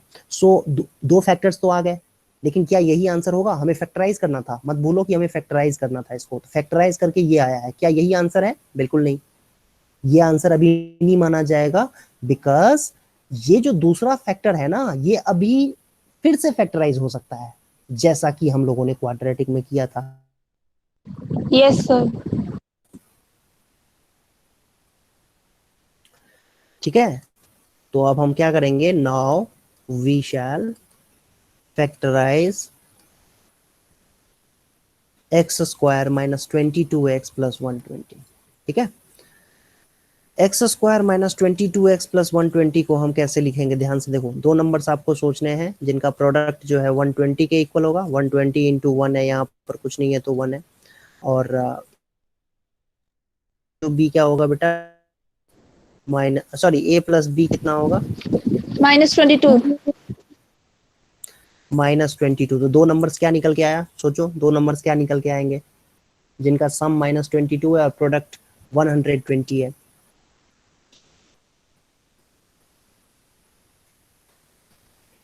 थोड़ा टफ है नहीं? Sir -10 into -12। तो यही स्प्लिट किया जाएगा, -22x को स्प्लिट करके यही लिखा जाएगा, -12x एंड -10x। क्यों लिखा -12 और -10 क्यों लिखा? बिकॉज यही वो दो नंबर्स हैं, -12 एंड -10 ही वो दो नंबर्स हैं जिनको मल्टीप्लाई करके 120 आएगा और ऐड करके -22 आएगा। अब देखो, दोनों में कॉमन फैक्टर क्या है? एक्स स्क्वायर माइनस 12x में x, फिर दूसरे वाले में, तो इस तरीके से x माइनस 12 एक्स माइनस 10 इसका फैक्टर हो गया। किसका? X square minus 22x plus 120 का फैक्टर आ गया। अब बेटा क्वेश्चन का आंसर आ गया हमारे पास कि जो px है, क्यूबिक पॉलिनोमियल जो इनिशियली हमारे पास था, उसको फैक्टराइज करके हम ऐसे लिख सकते हैं। यही है वो तीन फैक्टर्स, यही हैं वो तीन फैक्टर्स जो कि इस पॉलिनोमियल के या यूं बोले तो इस पॉलिनोमियल के फैक्टर्स हैं। x power 3 minus 23x square plus 142x minus 120 के फैक्टर्स, यही वो तीन फैक्टर्स हैं, x minus 1, x minus 10, x minus 12। ये बात समझ में आई सबको? Yes sir. हाँ, तो एक बार मैं रिपीट कर देता हूँ कि सबसे पहला काम ये करेंगे कि कांस्टेंट टर्म जो है ना, उसके फैक्टर्स निकालेंगे। -120 के फैक्टर्स क्या क्या हो सकते हैं? +-1, +-2, +-3, +-4, इस तरीके से यहाँ तक। अब उसके स्टार्टिंग के 2-3 वैल्यूज को रैंडमली हम लोग हिट एंड ट्रायल से चेक करेंगे कि कहाँ पर 0 हो रहा है। तो एक पहले में नहीं होगा तो दूसरे में नहीं होगा, तीसरे में, 4-5 तक जाते जाते आपको एक वैल्यू 0 मिल जाएगा। तो यहाँ तो हमने देखा कि 1 रखने पे ही 0 हो गया था। तो ज्यादातर क्वेश्चंस जो होते हैं, 99% क्वेश्चंस ऐसे ही होंगे जहां पर आपको पहले दूसरे में ही आपको 0 मिल जाएगा। अगर नहीं मिलता है पहले दूसरे में, तो तीसरे चौथे पांचवें वैल्यू के लिए ट्राई कर सकते हो, वहां तक जाते जाते डेफिनेटली आपको 0 मिल जाएगा। तो P(1) पे हमने क्या देखा कि 0 हो गया। कौन? पॉलिनोमियल की वैल्यू। ठीक है, पॉलिनोमियल कौन सा? ये ओरिजिनल पॉलिनोमियल, मैंने इसको px नाम दे दिया है। क्यूबिक पॉलिनोमियल जो है, इसको px नाम दे दिया हमने। तो P(1) 0 हो गया, इसका मतलब x-1 फैक्टर होगा पॉलिनोमियल का, px का। x-1 फैक्टर हुआ तो दूसरा फैक्टर कैसे निकलेगा? दूसरा फैक्टर निकालने के लिए डिवाइड कर देंगे, तो दूसरा फैक्टर ये निकल के आ जाएगा, x square minus 22x plus 120। Division आप लोगों को आता है कैसे डिवाइड करते हैं? ठीक है, तो इससे दूसरा फैक्टर भी आ जाएगा। तो पॉलिनोमियल जो हमारा क्यूबिक था, उसके दो फैक्टर्स ये आ गए हैं, एक फैक्टर x-1 और दूसरा factor x square minus 22x plus 120।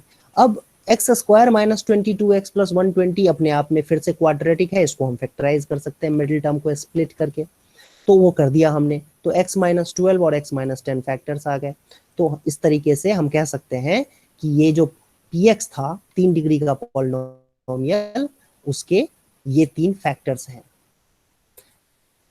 I hope समझ में आया होगा आप लोगों को। Yes sir. Okay yes sir. ठीक है, यस सर। अब करेंगे हम लोग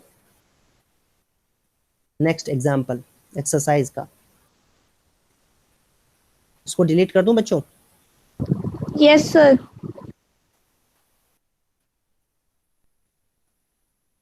देखो यस सर। फिफ्थ क्वेश्चन है इस एक्सरसाइज का, लास्ट क्वेश्चन है। इसमें आपको इसी तरह के क्वेश्चंस दिए हुए हैं जैसा मैंने आपको अभी अभी एक्सप्लेन किया है। पहले 3 क्वेश्चन बहुत ही आसान है, फोर्थ क्वेश्चन थोड़ा सा ट्रिकी है। तो पहले 3 क्वेश्चंस करो, तो पहला क्वेश्चन करो, तो पहले इसका पहला पार्ट।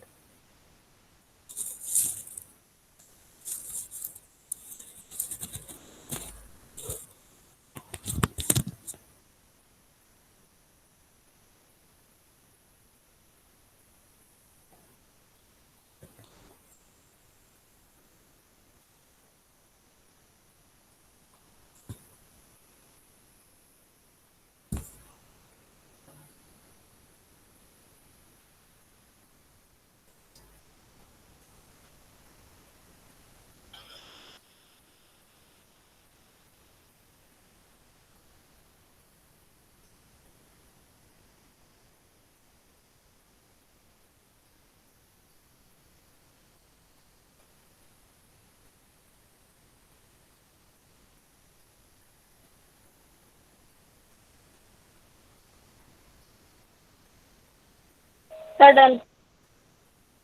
ओके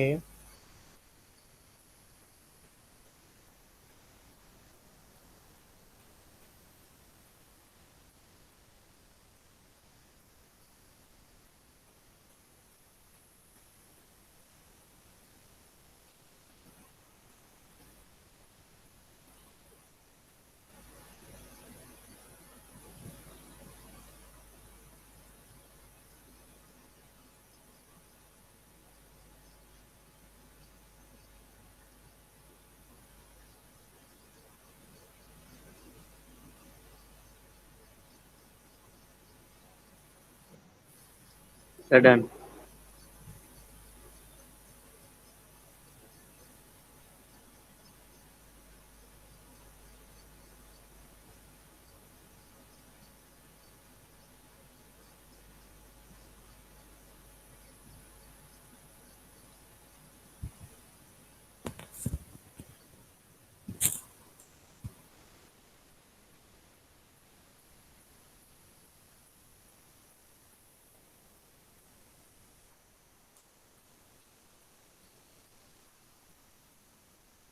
पहला क्वेश्चन है x cube minus 2x² minus x plus 2।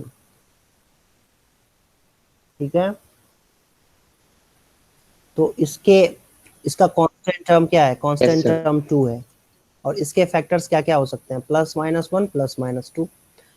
तो +-1 और +-2 पे ही करेंगे, इसमें चेक करेंगे। तो चलो इसको नाम देते हैं px है ये।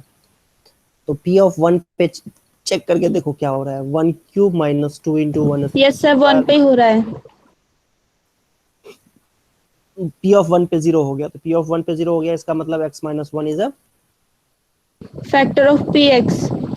Yes, x minus 1 is the factor of px। ये तो बात समझ में आ गई हमें। अब दूसरा फैक्टर निकालने के लिए क्या करना पड़ेगा? डिवाइड करना पड़ेगा। सर डिवाइड करना पड़ेगा x-1 को पूरे पॉलिनोमियल से। Yes, now divide px by x minus 1।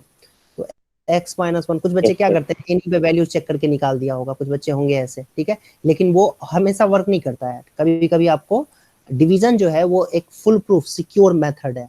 लेकिन आप हाँ चेक करके वैल्यू रख करके भी निकाल सकते हो, ऐसा कुछ नहीं है। मतलब क्या करेंगे बच्चे, जैसे -1 रख के देखा है, अब सॉरी +1 रख के देखा है, 0 हो गया। -1 पे भी हो सकता है 0 हो जाए, तो -1 पे 0 हो गया, इसका मतलब x + 1 दूसरा फैक्टर हो जाएगा। हो सकता है 2 पे 0 हो जाए, 2 रखने पे 0 हो जाए, तो x - 2 भी फैक्टर हो गया। तो तीनों फैक्टर तो निकल गए ऐसे ही ना, चेक करके ही निकल गए ना। लेकिन वो प्रोसेस जो है उसमें थोड़ा सा फॉल्ट है, कभी कभी ना नहीं होता है ऐसा। तो इसीलिए फुल प्रूफ मेथड ये है कि आप डिवाइड करो और बाकी फैक्टर निकालो, जो मैंने आपको एक्सप्लेन किया है। अब x - 1 से बेटा एक फैक्टर तो निकल के आ गया ना, x - 1। अब बाकी के फैक्टर्स निकालने के लिए डिवाइड करेंगे, तो डिवाइड करके देखो तो क्या होगा। x पावर 3 है, तो क्या लिखेंगे? x² आई होप ये बात आपको समझ में आई होगी। Yes sir. Yes, तो ये आया बेटा, sir. ध्यान से देखो सभी बच्चे, कैंसिल हो गया, फिर -2 प्लस 2 प्लस माइनस क्या होगा, 0। ठीक है, 0 आ गया रिमाइंडर। तो दूसरा फैक्टर क्या होगा, दूसरा फैक्टर होगा x² माइनस x प्लस 2। तो px क्या हो गया बेटा, ध्यान से देखो, पहला फैक्टर तो हमने ऑलरेडी निकाला हुआ था, दूसरा फैक्टर जो है वो ये निकल के आया, x² माइनस x माइनस 2। बात समझ में आई सबको? लेकिन क्या ये आंसर है? बिल्कुल नो नहीं। सर। क्यों? क्योंकि अभी ये फिर से फैक्टराइज होगा, x² माइनस x माइनस 2 फिर से फैक्टराइज होगा। Now let us factorize x² minus x minus 2। x² minus x minus 2 को कैसे फैक्टराइज करेंगे, तो उसके लिए दो नंबर्स हमें सोचने हैं जिनका प्रोडक्ट जो है वो -2 के इक्वल होना चाहिए। x² का कोएफिशिएंट नहीं लिखा हुआ है कुछ, तो 1 है और -2 है, तो -2 इंटू 1 -2 हो जाएगा। और a प्लस b जो है वो x का कोएफिशिएंट होता है जो कि -1 है। सर तो -1। दो नंबर सब सर सोचो। -2 इंटू 1। Yes, -2 and 1। सो अब मिडिल टर्म जो स्प्लिट होगा वो -2x प्लस 1x में स्प्लिट होगा, -2x प्लस x। क्यों? क्योंकि -2 और 1 आया हुआ था, तो -2x एंड 1x, तो -2x इंटू 1x। फिर x कॉमन लेंगे तो x -2 प्लस 1 x -2 आ जाएगा, और ये आपके पास आएगा x -2 x प्लस 1। हो गया, ये आ गए फैक्टर्स। अब हम यहाँ से क्लेम ये कर सकते हैं, अब यहाँ से हम ये क्लेम कर सकते हैं कि जो px होगा वो x -1 x -2 और x प्लस 1 के बराबर होगा। मतलब यही इसके तीन फैक्टर्स हैं, px के जो क्यूबिक पॉलिनोमियल था उसके यही आपके तीन फैक्टर्स हैं, x -1 x -2 x प्लस 1। बात समझ में आई सबको? Yes sir. Yes, sir. Okay, इसके जीरोस क्या होंगे इस पॉलिनोमियल के? फिर ये जो क्यूबिक पॉलिनोमियल था इसके जीरोस क्या होंगे बेटा?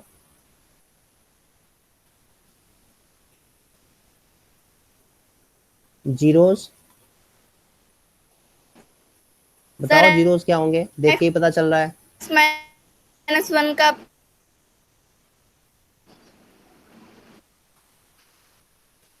1, x -1 को 0 करेंगे तो 1 आ जाएगा, x -2 को 0 करेंगे तो 2 आ जाएगा, और x प्लस 1 को 0 करेंगे तो -1 आ जाएगा। तो यही तो जीरोस हैं इसके, 1 -1 and 2। 1 -1 and 2 are zeros of this polynomial. ठीक है, कैसे निकालते हैं? x -1 है ना एक फैक्टर, तो इसको 0 के इक्वल कर दो तो x इज इक्वल टू 1 आ जाएगा। तो यही है वो यस 0, सर। ये 0 हो गया।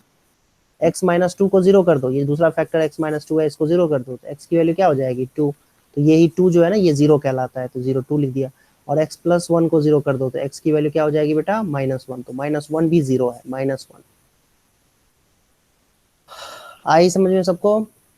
Yes sir. Okay, Yes, sir. Next question करो।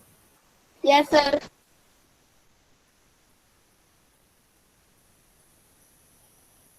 सेकेंड पार्ट करो सभी बच्चे।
सेकंड पार्ट आया सबका?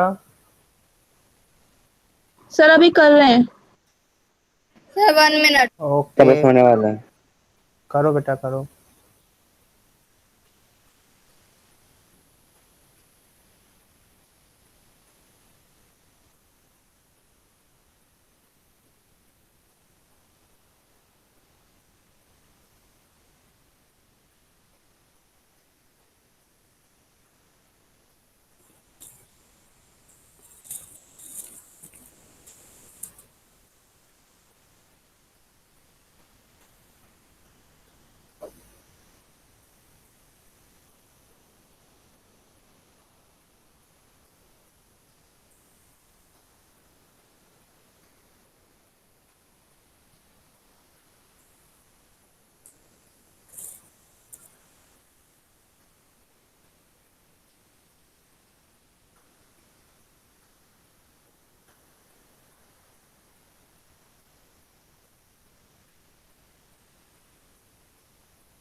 Done sir. Sir done.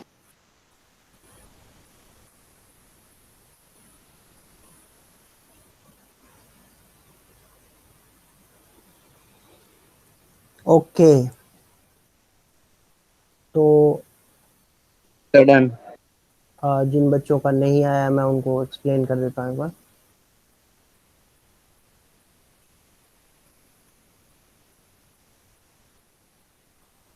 Colour से लिखते हैं।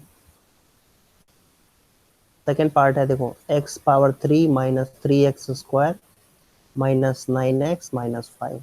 तो ये 5 के जो फैक्टर्स हैं -5 के, वो +-1 एंड +-5 फैक्टर्स होंगे। तो अब इसमें देखें अगर हम, तो 1 पे रख के देखते हैं। मान लेते हैं ये px है, तो p ऑफ 1 रख के देखते हैं। p ऑफ 1 पे लगता नहीं है 0 होगा इस बार। -1 रख के देखते हैं, ठीक है। सर 5 पे होगा। अच्छा 5 पे हो रहा है बस, -1 पे नहीं हो रहा है। Yes sir. No sir. Okay ठीक है, -1 पे रख के देख लेते हैं। चलो एक बार देख लेते हैं, नहीं होगा तो कर देंगे 5 पे कर देंगे, ठीक है। तो ये -1 हो गया, ये -3 हो गया, ये +9 हो गया, ये -5 हो गया 0। -1 पे हो गया 0, देखो -1 पे 0 हो गया, इसका मतलब ये हुआ कि x+1 इज अ फैक्टर। -1 पे 0 हो रहा है ना, तो x+1 is a sir sir मैंने हाँ, तो 5 तक कर दिया था सर, 5 पे आया तो मैंने सब 5 का ले लिया। सर तुम मैंने ये भी। देखो ना कि x+1 एंड में तुम्हारा x+1 फैक्टर आया है कि नहीं आया, ये चेक करो। यस सर तुमने आया है। पूरा किया है तो हो गया ना, अच्छी बात है। फिर तो मैंने -1 पे ही कर दिया 0। -1 पे 0 हो रहा है तो x+1 मेरा पहले फैक्टर आ गया। तुमने 5 पे किया है, ठीक है, तो उससे कोई फर्क नहीं पड़ता है, ठीक है। अब देखो, अब जब मैं x+1 से इसको डिवाइड करूंगा ना, तो वो x-5 फैक्टर आएगा मेरा बाद में, देखना। तो मैथ्स की यही तो कह सकते हैं कि अच्छी बात है। जो कई बच्चे इस चीज को अप्रिशिएट करते हैं, जिनको मजा नहीं आता है, वो इस चीज को महसूस ही नहीं करते हैं, ठीक है। कुछ बच्चे ऐसे कहते हैं ना, अरे क्या क्या बहुत अच्छी मूवी थी, और उसी को देखोगे उसी टाइम में उस मूवी को कोई कहेगा कि अरे क्या बेकार मूवी थी। यही बात होती है कि ये कुछ बच्चों को ये बड़ा ही इंटरेस्टिंग लगता है। अच्छा x+1 से किया तो भी आ गया x+5 से, और इसी तरीके से फिर वो एक्साइटमेंट में ज्यादा कुछ सीखता है, समझता है, तो उसको इंटरेस्ट आने लगता है, फिर वो बहुत ही स्ट्रांग हो जाता है उस सब्जेक्ट में। यही तरीका होता है, यही प्रोसेस है। Now we will divide by, now let us divide px by x+1। x+1 से डिवाइड करके बाकी के जो दो फैक्टर्स हैं ना, वो भी निकालते हैं। तो x+1 से डिवाइड करेंगे किसको, कहाँ गया कहाँ गया, ये रहा, ठीक है। तो इसको हम क्या करेंगे, यहाँ पर पेस्ट कर देते हैं।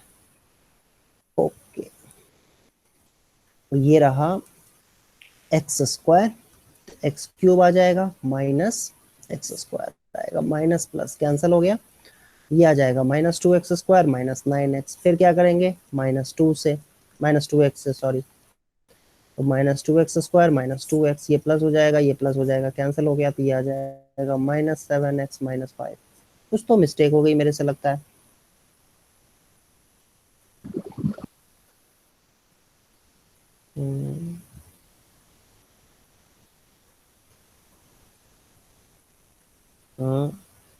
क्या कर दिया, -3x² -9x -5, ठीक तो है। -2x² -9x, अच्छा सर अगर हम 1 सर +1 को अगर x² तो सर माइनस थोड़ी आएगा सर नीचे डिवाइड में। किसमें, सर x+1 को अगर सर x² तो करेंगे सर -x² थोड़ी आएगा। Yes very good very good, यही तो गलती कर दी, इसलिए तो नहीं हो रहा था। ये माइनस आ जाएगा, ठीक है, तो ये -4x² हो जाएगा, फिर ये -4x लेना पड़ेगा, तो -4x और ये -4x आ जाएगा, तो ये आ जाएगा +5x और -5, ठीक है, -5x -5, फिर -1 लेंगे, सॉरी -5 लेंगे, तो ये आ जाएगा -5x -5, तो ये आ जाएगा प्लस, ये हो जाएगा +0 0, ये आ गया। तो ये बाकी जो दूसरा फैक्टर है वो क्या होगा बेटा, ये होगा।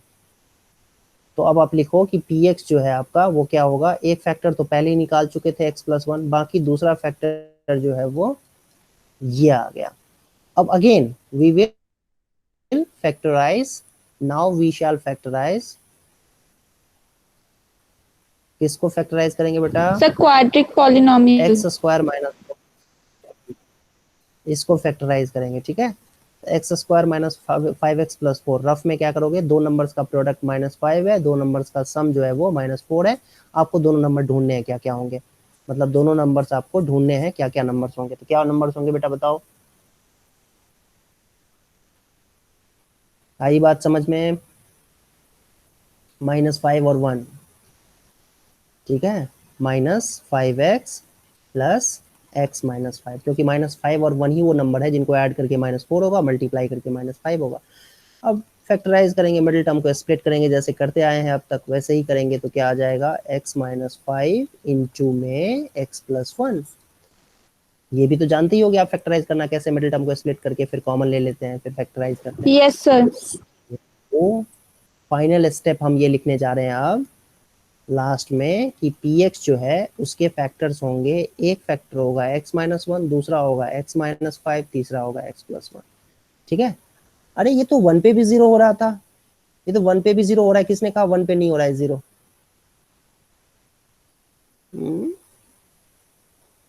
ये क्या हो गया, Yes. आओ sorry sorry sorry sorry sorry, mistake हो गई सर मेरे 1 पे से, नहीं x हो रहा। -1 नहीं, x + So 1 1 पे 2 तो बार हुआ ही आएगा, नहीं था। हाँ x + 1 2 बार आएगा, ये देखो गलती पिक नहीं की ना तुम लोगों ने, यहाँ पर x + 1 है तो मैंने यहाँ x -1 लिख दिया था गलती से, x + 1 2 बार आएगा, ठीक है, x + 1 यहाँ भी आया, x + 1 पहले से भी एक फैक्टर Okay, था, sir. x + 1 तो पहले से भी था, और x + 1 बाद में इसमें भी एक x + 1 आ गया है, ये क्वाड्रेटिक वाले में भी एक बार x + 1 आ गया है, सो x + 1 2 बार आ गया, अच्छी बात Sir, है, x इससे क्या + 1 फर्क कॉमन नहीं पड़ता हो है, सकता? एक कॉमन है, ऐसे थोड़ी कॉमन लेते हैं, ये मल्टीप्लाई हो रहा है, मल्टीप्लाई और कॉमन अलग अलग चीजें होती है, ठीक है, Okay, sir. कॉमन नहीं बोलते हैं, जब ऐड किया जाता है ना, ऐसे है ऐड करके लिखा हुआ है तब कॉमन फैक्टर लिया जाता है, जब ये मल्टीप्लाई करके लिखा हुआ है x इंटू एक्स, ठीक है, तब कॉमन नहीं लेते हैं इसको, मल्टीप्लाई करके तुम इसको चाहो तो x² लिख सकते हो, कॉमन नहीं लिया था, कॉमन लेने के लिए प्लस का साइन होना चाहिए, तो प्लस साइन है तो दो टर्म्स होते हैं, दो अलग अलग टर्म्स होते हैं, तो उसमें कॉमन फैक्टर लिया जाता है, मल्टीप्लाई करके लिखा हुआ है जैसा यहाँ लिखा हुआ है x इंटू एक्स, तो उसमें कॉमन फैक्टर नहीं लिया जाता है।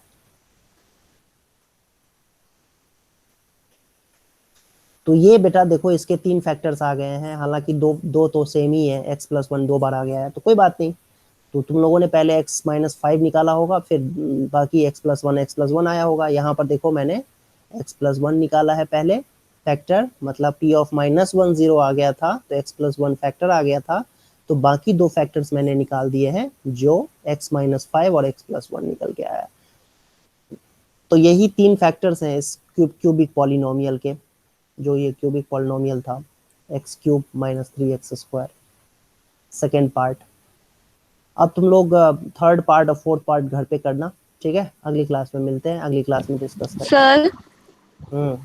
सर मैंने सर -1 पे सर दिया ही ध्यान, तो सर मैंने 5 से कर दिया, तो सर मेरा सर आंसर सेम आया, तो सर इसमें कोई प्रॉब्लम तो नहीं है ना? नहीं, कोई प्रॉब्लम नहीं है, बिल्कुल सही है।